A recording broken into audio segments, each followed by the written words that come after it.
The rain outside the restaurant did not wash the city clean. It only made the streets shine.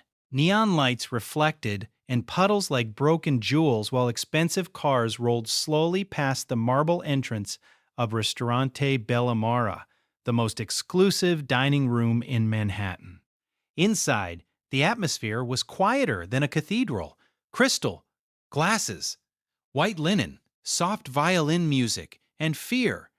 Because at the center table sat Thomas Moretti. No one in the room needed an introduction. He was the youngest head of the Moretti crime family in 3 generations. 32 years old, educated, cold, and terrifyingly efficient. His name never appeared in newspapers, but his influence moved through the city like an invisible tide. Judges owed him favors. Dock workers obeyed him. Politicians pretended not to see him. Thomas sat perfectly still in his chair, one hand resting on the table beside a glass of 20-year scotch. He listened while 3 men across from him nervously explained numbers. Shipping routes, union contracts, missing cargo. No one at the table laughed. No one interrupted him, because when Thomas Moretti spoke, people listened, and when he stopped listening, people disappeared.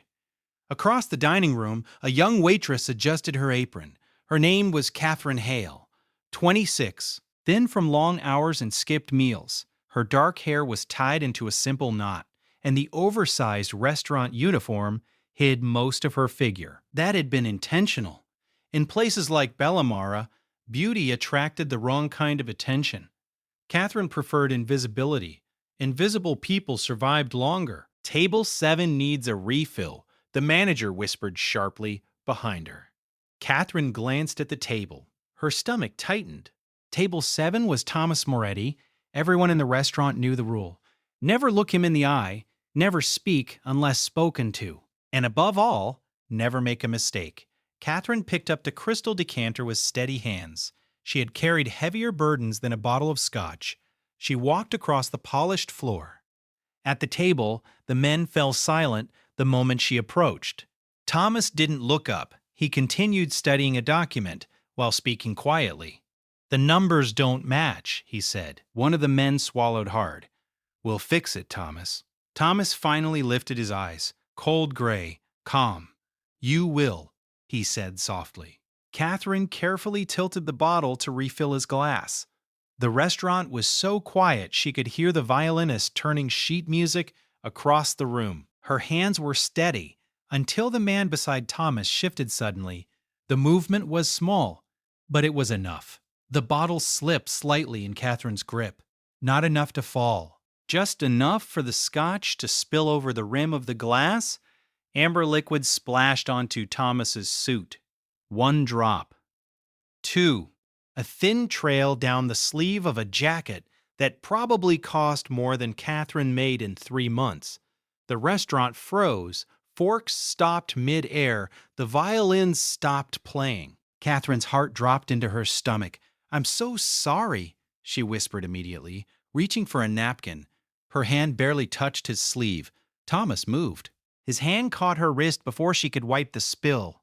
The grip wasn't violent, but it was absolute. Slowly, Thomas Moretti looked up.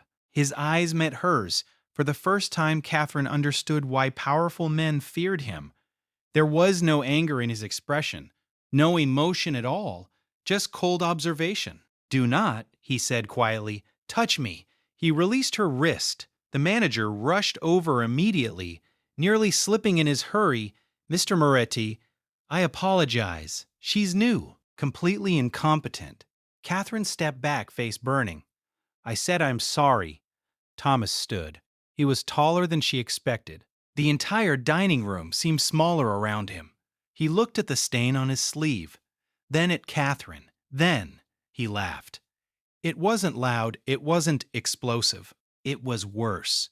A slow, amused laugh that carried across the silent room. "Look at this," he said to the men at his table. He gestured casually toward Catherine. Terrified, over a few drops of liquor, his voice held a strange amusement. As if the world ended. Catherine felt every pair of eyes in the restaurant staring at her. Thomas stepped closer.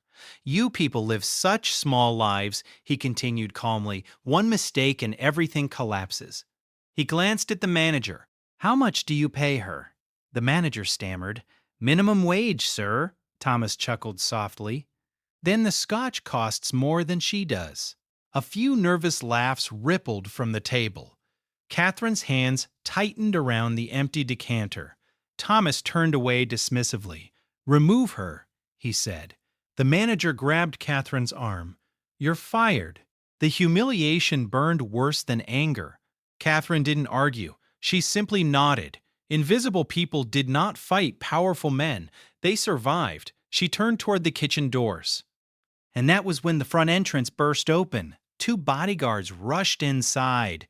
Between them stood a small boy, 4 years old, pale, wide-eyed. Everyone in the restaurant recognized him instantly.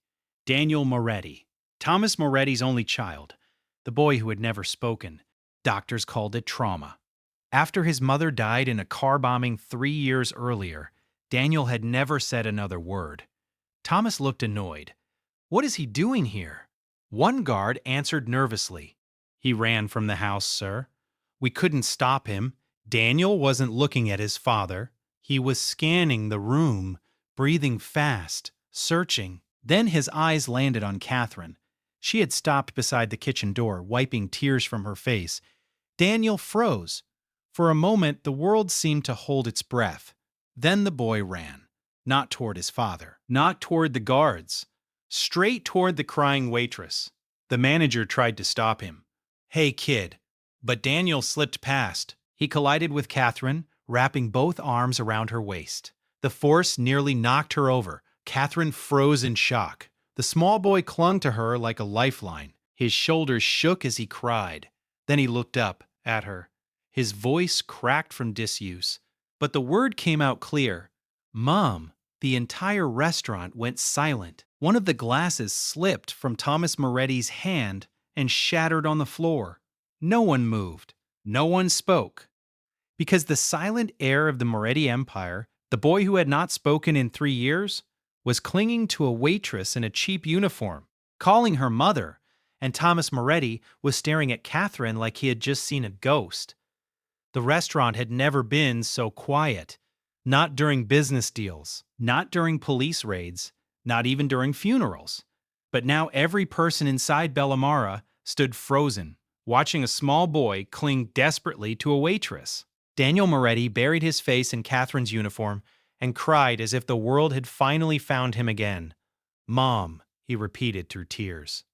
Catherine didn't move. Her hands hovered awkwardly in the air, unsure whether touching the child would make things worse.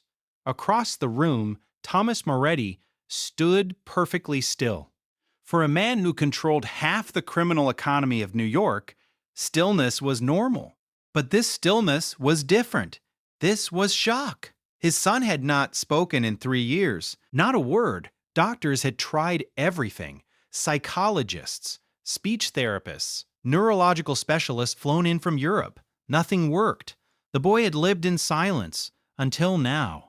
Until a waitress spilled scotch on his father's sleeve, Thomas slowly walked toward them. Each step echoed across the marble floor. Catherine felt the tension in the room tighten like a drawn wire. Daniel clung tighter when Thomas approached. No, the boy whimpered. The word barely escaped his lips, but everyone heard it. Thomas stopped. His gaze moved from his son, stopped. His gaze moved from his son to Catherine. For the first time, he truly studied her. Not as a servant, not as a nuisance, but as a variable that did not belong in the equation. Cheap shoes, worn uniform, eyes still red from humiliation. She looked nothing like the elegant woman Thomas had buried 3 years ago. Nothing, yet Daniel was trembling in her arms as if she were the only safe place in the world. Let go of him, Thomas said quietly. Daniel shook his head violently. Mom. The word shattered whatever composure remained in the room. Catherine swallowed. I think he's confused, she said softly. Thomas's eyes snapped to hers. It was the first time she had spoken directly to him. The bodyguards shifted slightly, unsure if they should intervene. Thomas raised one hand, They froze. "You believe my son is confused?" he asked calmly. Catherine felt every instinct screaming at her to apologize, to retreat, to disappear. But the child was still clinging to her, shaking, and something inside her refused to push him away. "I believe he's scared," she said. The room tightened again.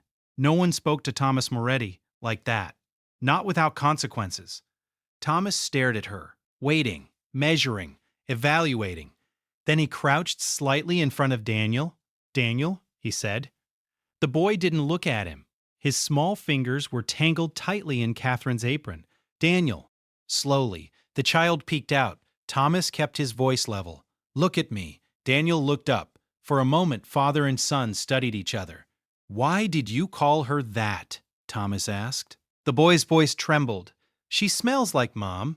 The sentence was small, broken, but it struck the room like a gunshot. Catherine blinked. "What?" Daniel sniffed the fabric of her sleeve again like a child recognizing something deeply familiar. Same. Thomas stood again slowly. His face had changed. The cold amusement from earlier was gone. Now there was calculation and something else. Something darker. "Clear the restaurant," he said. No one argued. Within seconds, the staff began guiding guests out the back entrance. Bills were ignored, reservations forgotten. Fear moved people faster than instructions ever could. Soon, the massive dining room stood empty, except for a few men in suits, 2 guards, Thomas, Catherine, and Daniel. Catherine's pulse quickened. "I should go," she said quietly. "No," Thomas replied. The single word carried the weight of command. Daniel's arms tightened around her. "Stay." Catherine looked down at him. His face was tear-streaked but determined. Thomas turned to his right-hand man. "Victor." "Yes, boss. Take the boy." Victor stepped forward carefully. Daniel screamed. "No." He clung harder to Catherine's waist, his entire body shaking. Catherine instinctively placed one hand on his back. "It's okay," she whispered. Victor stopped. Thomas noticed. The moment Catherine touched the boy, Daniel's breathing slowed. The panic faded. The silence stretched. Thomas watched the interaction with surgical focus. "Interesting," he murmured. Then he looked at Catherine again. "What's your name?" "Catherine. Last name?" "Hale." "Where are you from?" "Upstate New York." "How long have you worked here?" 8 months. His questions came fast. Precise, like a prosecutor building a case. Catherine answered each one calmly. She had learned long ago that panic only made powerful people more dangerous. Thomas stepped closer. "So tell me something, Catherine Hale." His voice lowered. "Why did my son, who has not spoken for 3 years, run across a crowded restaurant to call you mother? I don't know." Thomas searched her eyes, looking for deception, fear, recognition. He found none, just exhaustion and confusion. But something about the way she held Daniel, it looked natural, too natural, as if she had done it 1,000 times. "You're lying," Victor muttered. Catherine didn't respond. Thomas held up a hand. "Enough." He turned away slightly, thinking. Then he spoke again. "You said he's scared." "Yes." "Explain." Catherine hesitated. Victor scoffed. "She's a waitress, boss." But Thomas didn't take his eyes off her. "Explain." Catherine exhaled slowly. "When children lose someone important," she said carefully, "their brains sometimes connect safety with familiar sensory memories." Thomas's eyebrow lifted slightly. "Sensory memories? Smell, tone of voice, body posture?" Victor frowned. "You, some kind of therapist now?" Catherine ignored him. She kept speaking to Thomas. "If his mother used a certain perfume, and if I coincidentally use something similar, I don't wear perfume," she said simply. Thomas leaned closer. "Then how do you explain it?" Catherine hesitated, then answered honestly, "I can't." Daniel tugged on her sleeve again. "Mom, stay." Catherine looked down at him, then back at Thomas. "I think he just needs to calm down." Thomas watched her another long moment. Then he made a decision. "Bring her." Victor blinked. "Boss, Thomas turned toward the exit. We're leaving. Catherine felt dread rise in her chest. Leaving where? Thomas looked back at her. His eyes were colder now, but not cruel, just determined. To my house.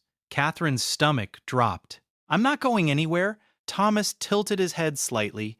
You will. Why? He gestured toward Daniel, who was still clutching her like a lifeline.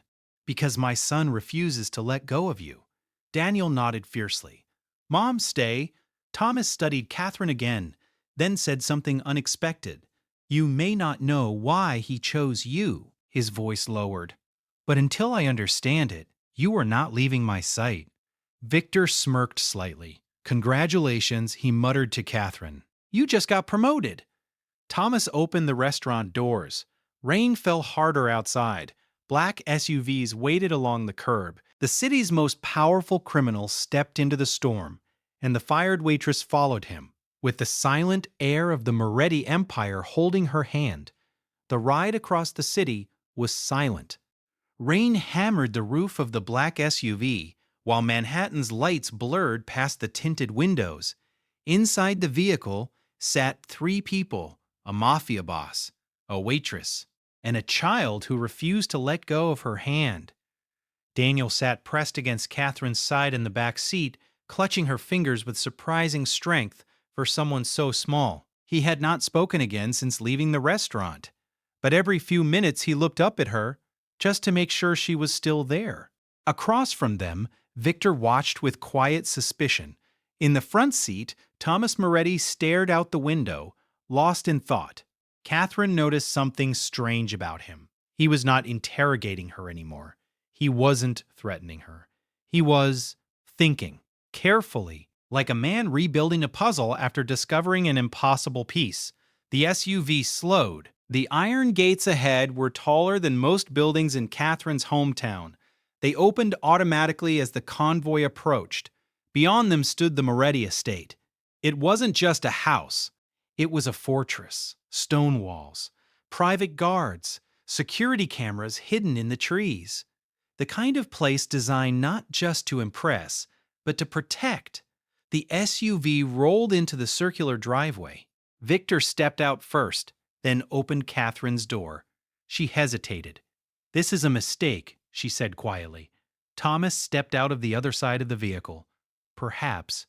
But until I know why my son believes you are his mother, I will investigate the mistake. Daniel tugged her hand. Come, Catherine sighed. Then stepped out. Inside, the mansion was enormous and eerily quiet. The marble floors reflected soft golden light from chandeliers overhead. But something about the place felt cold, not physically, emotionally. Emotionally. A house full of wealth, but not warmth. Daniel walked confidently through the hallway, still holding Catherine's hand, like he knew exactly where he was going. A woman in a gray uniform hurried down the stairs. She stopped the moment she saw Catherine. Mr. Moretti, I'm sorry he escaped his room again. Thomas raised a hand. It's fine, Elena. The nanny looked confused. Her eyes shifted to Catherine. Who is? She's staying tonight. Elena blinked. Victor almost laughed. Boss. Thomas didn't look at him. It's not a request. Boss. Thomas didn't look at him. It's not a request.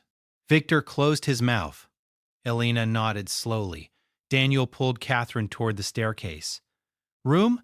Catherine glanced at Thomas. He gave a small nod. Go. Daniel led her upstairs like a tour guide. His room looked surprisingly normal compared to the rest of the mansion. Toys, books, drawings taped to the walls. But one thing stood out. Every drawing showed 3 people. A small boy, a man, and a woman with long hair. Catherine studied one drawing closely. The woman looked strangely like her. Daniel climbed onto his bed and watched her carefully. Stay, Catherine sat on the edge of the bed. I can stay for a little while. The boy relaxed slightly. Downstairs, Thomas sat in his office with Victor. Rain tapped softly against the tall windows. Victor crossed his arms. You don't seriously believe this woman has anything to do with the kid? Thomas poured himself a drink. I don't believe in coincidence. Victor shrugged. Kids do weird things. Thomas remained silent. Victor leaned forward. You think she's some kind of plant? Possibly. From who? Thomas's voice was calm. Someone who knows exactly how to get close to me. Victor's expression darkened. That would take serious resources. Thomas nodded slightly. Exactly. Upstairs, Daniel had fallen asleep. He still held Catherine's hand. She gently loosened her fingers and stood. As she stepped toward the door, she noticed something unusual. A medical report on the desk. She glanced at it instinctively. Years of working night shifts had taught her to recognize hospital paperwork quickly. Her eyes scanned the document, speech therapy notes, neurological reports. Diagnosis: selective mutism due to traumatic shock. Catherine frowned slightly. Something about the wording bothered her. She turned another page. More reports, medication history, therapy sessions. Then her expression changed. She whispered softly to herself, "That's wrong." Thomas's voice came from the doorway. "What is?" Catherine jumped slightly. She hadn't heard him approach. He stepped into the room, his eyes moved to the papers in her hands. "You understand medical reports." A little. Victor appeared behind him. "You said you were a waitress." "I am." Catherine handed the papers back. "But whoever wrote this diagnosis made a mistake." Victor scoffed. "Doctors from Switzerland wrote those." Catherine shook her head. They focused on trauma. Thomas watched her carefully. And she glanced at Daniel sleeping peacefully on the bed, then spoke quietly. "He doesn't stop speaking because of fear." Victor frowned. "What does that even mean?" Catherine met Thomas's eyes. "He stopped speaking because nobody listened when he tried." The room went silent. Victor laughed. "That's ridiculous." But Thomas didn't laugh. "Explain." Catherine hesitated. "You're going to think I'm crazy. Try me." She gestured to the report. "These doctors treated silence like a disease." Thomas waited. "But children sometimes stop speaking when their environment becomes unpredictable." Victor rubbed his temples. "What does that mean in English?" Catherine answered simply. "He doesn't trust the world." Thomas looked toward his sleeping son. "And yet he trusted you." "Yes. Why?" Catherine shook her head. "I don't know." Thomas studied her for a long moment. Then something unexpected happened. He believed her, not fully, but enough. Victor noticed immediately. "Boss, come on." Thomas raised a hand. "Victor." Victor stopped. Thomas looked back at Catherine. "You said something earlier." "What?" "That he was scared." Catherine nodded. Thomas asked quietly, "What is he scared of?" Catherine didn't answer immediately. Instead, she walked slowly toward the window, thinking, analyzing. Then she spoke carefully. "Not something." Thomas waited. Catherine turned back toward him. "Someone." Victor rolled his eyes. "Oh, great." Thomas's voice dropped slightly. "Who?" Catherine looked between the two men, then answered honestly, "I don't know yet." The word "yet" hung in the air. Thomas noticed it immediately. "You're very confident for someone who claims she knows nothing." Catherine folded her arms slightly. "I'm confident about one thing." "What?" She gestured toward Daniel. "Whoever caused his silence is someone he sees often."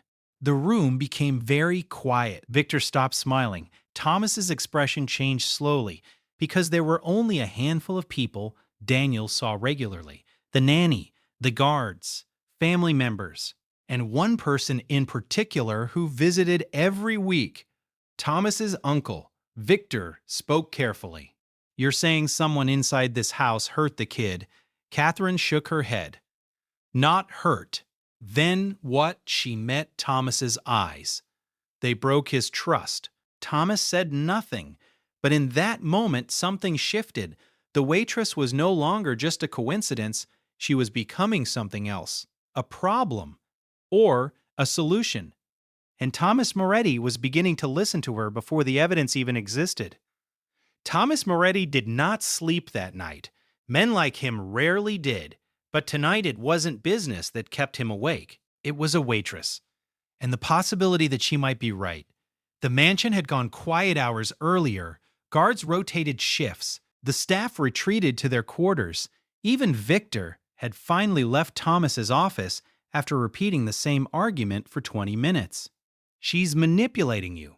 Thomas sat alone behind his desk, staring at the security monitor showing Daniel's bedroom.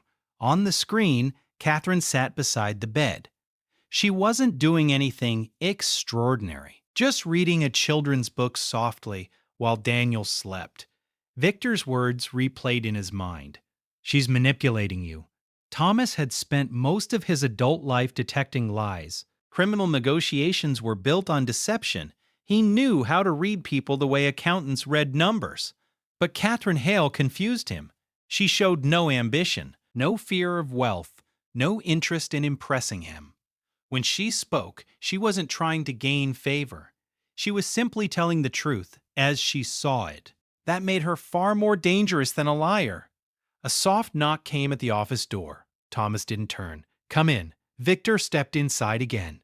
"Someone just arrived." Thomas frowned. "At this hour?" Victor nodded. "You know who?" Thomas exhaled slowly. "Of course." Because there was only one man in the world who entered the Moretti estate unannounced and never asked permission. The front doors opened. A tall elderly man stepped inside with the calm confidence of someone who owned the place. He wore a long, dark coat and carried a silver-handled cane. His hair was white, his posture straight, but his eyes were sharp with intelligence. "Thomas," he said warmly. Thomas descended the staircase. "Uncle Sal." Salvatore Moretti smiled. Victor stood beside Thomas, but his shoulders were tense. Salvatore noticed. "Victor," he said kindly. Victor nodded. "Mr. Moretti?" Salvatore laughed lightly. "You still call me that." Victor didn't answer. Salvatore turned back to Thomas. "I heard Daniel left the house tonight." Thomas watched him carefully. The old man walked slowly across the marble floor. "He's upstairs sleeping," Thomas said. Salvatore sighed. "That boy worries me." Thomas said nothing. Salvatore removed his coat and handed it to a servant. "Trauma does strange things to children." Thomas studied his face. "Sometimes silence protects them." Salvatore smiled again. "Exactly." Then he noticed something. "Who's the woman upstairs?" Thomas didn't blink. "What woman?" Salvatore chuckled softly. "Thomas." He tapped his cane against the floor. "You've never been good at hiding things from me." Thomas leaned slightly against the staircase railing. "She's helping Daniel sleep." Salvatore raised an eyebrow. "A therapist?" "No." Salvatore's smile faded slightly. "Then who?" Thomas answered calmly. "A waitress." The silence that followed was subtle, but real. Salvatore's expression didn't change. Yet something behind his eyes sharpened. "Interesting." Victor shifted uncomfortably. Salvatore slowly walked toward the staircase. "May I meet her?" Thomas blocked the path casually. "Not tonight." Salvatore stopped. The two men stared at each other. For anyone else in the house, the moment would have looked harmless. But Victor knew better. This was a test. Salvatore smiled again. "Of course." Then he lowered his voice slightly. "You trust her?" Thomas answered just as quietly. "I'm deciding." Salvatore studied him for another moment. Then he nodded. "Well," he tapped the cane again. "Be careful." Thomas tilted his head. "Of what?" Salvatore's voice softened. "People who appear suddenly. People who say exactly what you want to hear." He smiled warmly again. "They're usually the most dangerous." Victor watched Thomas carefully. Because Salvatore Moretti had just planted doubt like a seed, and he had done it effortlessly. Upstairs, Catherine closed the book quietly. Daniel had fallen asleep again. The room was peaceful, but Catherine's mind wasn't. Something felt wrong about the house. Not the wealth, not the security. Something else. The kind of feeling nurses learned to trust in hospital emergency rooms. When something unseen was about to happen. She stood and quietly opened the bedroom door. Down the hallway she could hear faint voices. Men talking, one voice older, smooth, comfortable. She couldn't hear the words, but she recognized something about the tone. Authority. She stepped back into the room. Something about the report she had read earlier kept bothering her. She looked again at Daniel, then walked back to the desk. The medical documents were still there. Catherine flipped through the pages again, and suddenly she saw it. The signature. At the bottom of every report, Dr. Elias Armand. The name felt familiar. Too familiar. Catherine frowned, then her eyes widened slightly. She whispered to herself, "No." She grabbed another page. Same signature, same doctor. Her heart began beating faster. Because 3 years ago, she had worked a temporary job cleaning records in a small hospital archive. She remembered the name. Dr. Elias Armand had lost his medical license 2 years earlier for falsifying neurological reports. Catherine looked at Daniel again, then toward the door, and suddenly the situation felt very different. Because if the medical reports were fake, then someone had wanted Daniel diagnosed incorrectly. Someone with enough power to hire a discredited doctor. Someone close enough to the family to influence medical treatment. Someone inside the circle. Downstairs, Thomas and Salvatore were finishing their conversation. Salvatore picked up his coat again. "I'll see Daniel tomorrow." Thomas nodded. Salvatore paused at the door, then said one last thing. "You're doing well, Thomas." He smiled kindly. "Your father would be proud." Then he left. Victor exhaled slowly after the doors closed.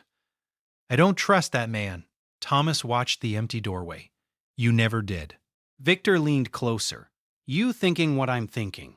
Thomas didn't answer immediately. Instead, he said something unexpected. "Bring Catherine downstairs." Victor blinked. "Now? Yes." "Why?"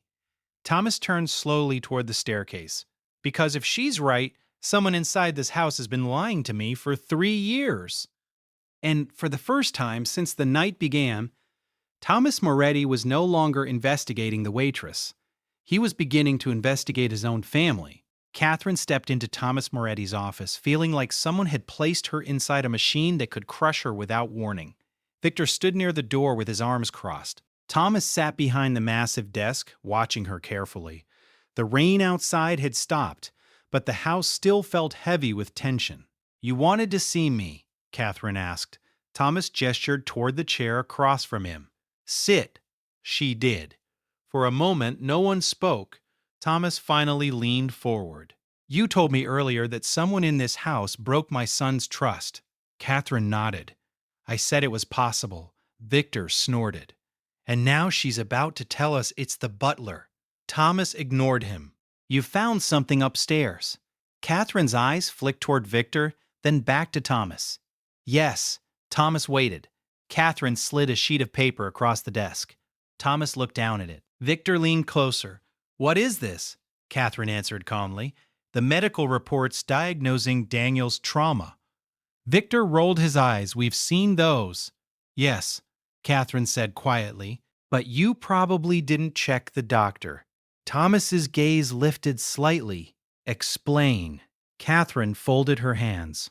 "The neurologist who signed those reports lost his license 2 years ago." Victor frowned. "That's impossible." Catherine shook her head. "It isn't." Thomas's eyes narrowed. "Why would someone use a discredited doctor?" Catherine answered without hesitation. "Because he would write whatever they wanted." The room went silent. Victor looked at Thomas. "You think someone paid him to fake the diagnosis?" Catherine nodded slowly. Thomas spoke quietly. "Why?" Catherine glanced toward the ceiling. Toward Daniel's room. "Because if everyone believes the silence is trauma, nobody asks deeper questions." Victor leaned against the wall. "Like what?" Catherine looked directly at Thomas. "Like why your son only goes silent around certain people." The words hung in the air. Thomas felt something cold settle in his chest. "Certain people," Catherine nodded. "People he doesn't trust." Victor shook his head. "That's ridiculous. The kid barely sees anyone." Catherine spoke gently. Children don't need many experiences to decide who is safe. Thomas thought about something. Something he had ignored for years. Daniel only speaks around you, he said slowly. Yes, and he refused to speak around my uncle. Catherine looked at him carefully. You notice that? Thomas's jaw tightened. I notice everything. Victor rubbed his forehead. Okay, wait. Are we seriously accusing Salvatore Moretti of traumatizing a 4-year-old kid? Catherine shook her head. I'm not accusing anyone. Victor sighed. Then what are you saying? Catherine took a breath. I'm saying Daniel doesn't trust him. Thomas leaned back slowly. Memories surfaced. 3 years ago, after the bombing that killed Daniel's mother, Salvatore had taken charge of everything. The doctors, the therapists, the treatment plans. Thomas had been too consumed by grief to question any of it. He trusted his uncle. Everyone did. Victor spoke carefully. You think Sal hired the fake doctor? Catherine answered honestly. I don't know. Thomas stood suddenly. Both Victor and Catherine looked up. His voice was quiet. Bring Daniel. Victor frowned. Boss. Thomas looked at him. Now. Victor left the room. Catherine watched Thomas pace slowly. You are angry, she said. Thomas stopped. Anger implies uncertainty. What do you feel? Thomas answered simply, clarity. Victor returned a minute later with Daniel. The boy walked into the office quietly. When he saw Catherine, he relaxed immediately and went to her side. Thomas noticed everything Catherine had said was visible right there. Trust. Instinctive. Unforced. Thomas crouched down in front of his son. Daniel. The boy looked at him. Thomas spoke gently. You trust Catherine. Daniel nodded. Thomas asked another question. Do you trust Uncle Sal? The boy froze.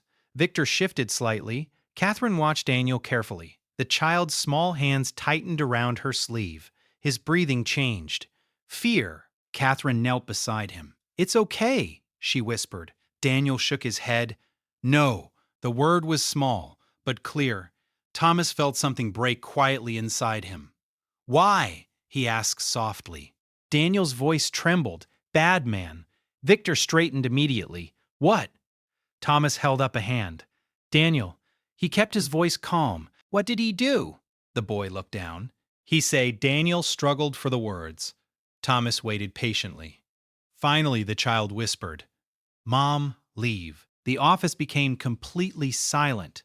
Catherine felt the weight of the sentence immediately. Thomas didn't move.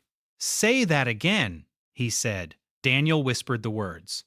Uncle say Mom, leave. Victor's face changed slowly, because everyone knew the official story. Daniel's mother had died in a car bombing meant for Thomas. But children remembered things adults ignored. Catherine spoke quietly. Who told Daniel she left? Thomas turned slowly toward Victor. Victor looked pale. Sal was the one who explained it to him. Thomas felt the pieces sliding into place. A fake doctor. A controlled narrative. A child taught the wrong version of reality. 3 years of silence. Catherine said softly. Children know when adults lie. Thomas's voice dropped to a dangerous calm. And if my uncle lied about my wife, then what else did he lie about? Victor looked toward the door. Boss. Thomas straightened. Call Salvatore. Victor hesitated. You sure you want this tonight? Thomas's eyes were colder than Catherine had ever seen. Yes. Victor made the call. 2 rings. Then Salvatore answered. Thomas, his voice was warm. Thomas spoke calmly. Come back. A pause. Something wrong. Thomas glanced at Catherine, then at Daniel. Yes, his voice hardened. We need to talk about the night my wife died. The silence on the phone lasted 3 seconds. Then Salvatore said quietly, I'll be there soon. Thomas ended the call. Victor muttered under his breath. This just became a war. Catherine stood slowly. You should be careful. Thomas looked at her. I always am. Catherine shook her head. No. She met his eyes firmly. You've been powerful for a long time. Thomas waited. But tonight, You're about to learn who the real enemy is. And somewhere outside the mansion gates, Salvatore Moretti was already on his way back. The mansion had never felt this tense. Guards stood at every entrance. Victor positioned 2 men near the staircase. The entire estate felt like it was holding its breath. Catherine sat beside Daniel on the sofa in Thomas's office. The boy had not let go of her hand since the conversation. Across the room, Thomas stood near the window, staring into the dark driveway. No one spoke. 20 minutes passed. Then headlights appeared beyond the iron gates. Victor looked at the security monitor. He's here. Thomas didn't move.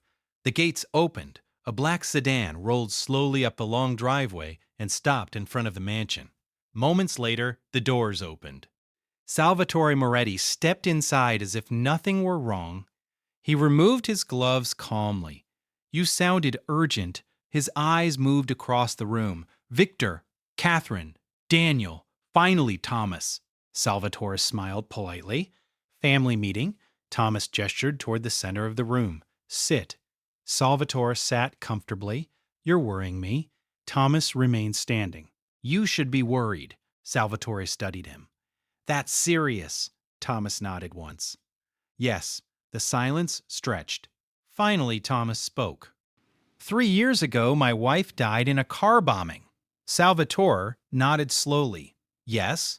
You helped organize the investigation. Of course. You hired the doctors who treated Daniel.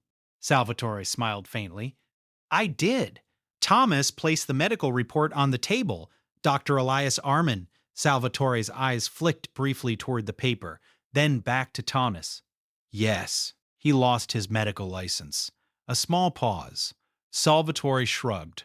Technical issue. Victor stepped forward. He falsified neurological diagnoses. Salvatore sighed. So that's what this is about. Thomas' voice dropped slightly. Why did you hire him? Salvatore leaned back in the chair. 'Cause Daniel needed help, Catherine finally spoke. No. Salvatore looked at her for the first time. His expression was calm. And you are, Catherine, a waitress. Yes. Salvatore smiled. And now you're diagnosing my nephew. Catherine didn't react. No. She gestured toward Daniel. Your nephew diagnosed you. The room went quiet. Salvatore laughed softly. Children say strange things. Catherine's voice remained steady. Children recognize danger faster than adults. Salvatore studied her carefully now. The warmth disappeared from his eyes. Thomas, he said quietly, are you really entertaining this? Thomas walked slowly toward the desk. Daniel told me something tonight. Salvatore didn't move. He said you told him his mother left. Salvatore blinked once, then chuckled. Grief confuses memory. Thomas leaned closer. Did you say it? Salvatore shrugged. Perhaps. Victor frowned. Why would you say that? Salvatore's voice hardened slightly. To protect him, Catherine spoke again. From what? Salvatore's eyes snapped toward her. From the truth, Thomas asked quietly. And what truth is that? Salvatore leaned forward. The truth that your wife died because you were weak? The air in the room turned cold? Victor tensed. Daniel hid closer to Catherine. Salvatore continued calmly. You were negotiating peace with rival families. You wanted legitimacy. You were soft. Thomas said nothing. Salvatore gestured around the room. This empire survives because we are feared. You were about to destroy that. Victor whispered under his breath, Oh my God! Salvatore's voice became sharper, so I reminded the world who we were. The confession hung in the air. Thomas felt something inside him go still. You arranged the bombing. Salvatore met his eyes. Yes. Daniel buried his face in Catherine's shoulder. Thomas asked one final question. Why manipulate Daniel? Salvatore shrugged. A silent air is easier to shape. Victor swore quietly. Thomas closed his eyes briefly. When he opened them again, something had changed. The rage wasn't explosive. It was controlled, cold. You betrayed your family. Salvatore smiled sadly. I saved it. Thomas turned toward Victor. Call the police. Victor blinked. What? Salvatore laughed. You wouldn't. Thomas's voice was calm. I already did. Sirens echoed faintly in the distance. Salvatore's smile disappeared. You're destroying everything. Thomas shook his head. No. He glanced at Catherine and Daniel. I'm fixing it.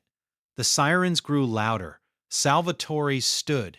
You think prison stops men like me? Thomas answered quietly. It stops you from hurting my son.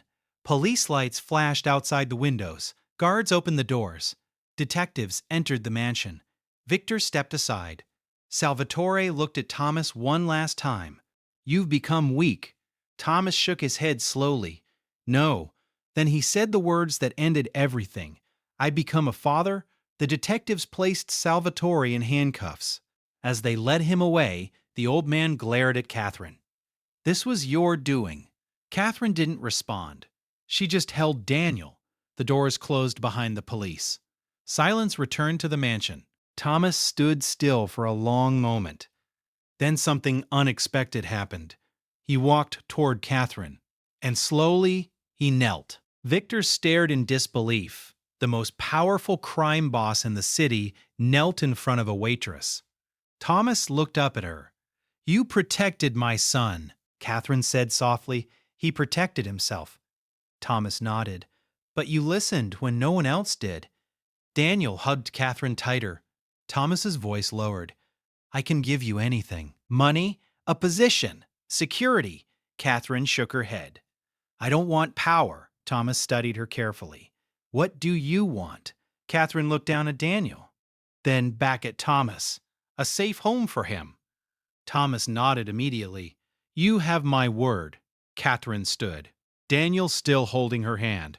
Then I'll stay. Victor raised an eyebrow. Thomas looked almost surprised. You will. Catherine smiled faintly. For Daniel, Thomas nodded. And for the first time in years, the house felt warmer. 3 years later, the restaurant near the harbor was small, nothing like Bellamara, no crystal chandeliers, no billionaires, just sunlight, sea breeze, and laughter. Daniel ran between tables with a toy airplane. He talked constantly now about school, about books, about everything. Catherine stood near the kitchen window, smiling. Thomas stepped beside her. He looked different, still powerful, but calmer, less cold. Busy day, he said. Catherine nodded. You still hate spilled drinks. Thomas laughed quietly. Not anymore. Daniel accidentally knocked over a glass. Juice spilled across the table. Thomas walked over and helped his son clean it. No anger, just patience. Catherine watched them, the most feared man in the city, teaching his son how to wipe a table. Thomas looked up and caught her watching. Worth it? He asked. Catherine smiled. Yes. And in that moment, the truth became clear. Power does not belong to the loudest voice, or the richest man, or the most feared empire. Real power belongs to the people who refuse to stay silent when something is wrong. Sometimes that person is a king, and sometimes it's just a waitress. But the world changes the moment someone finally listens.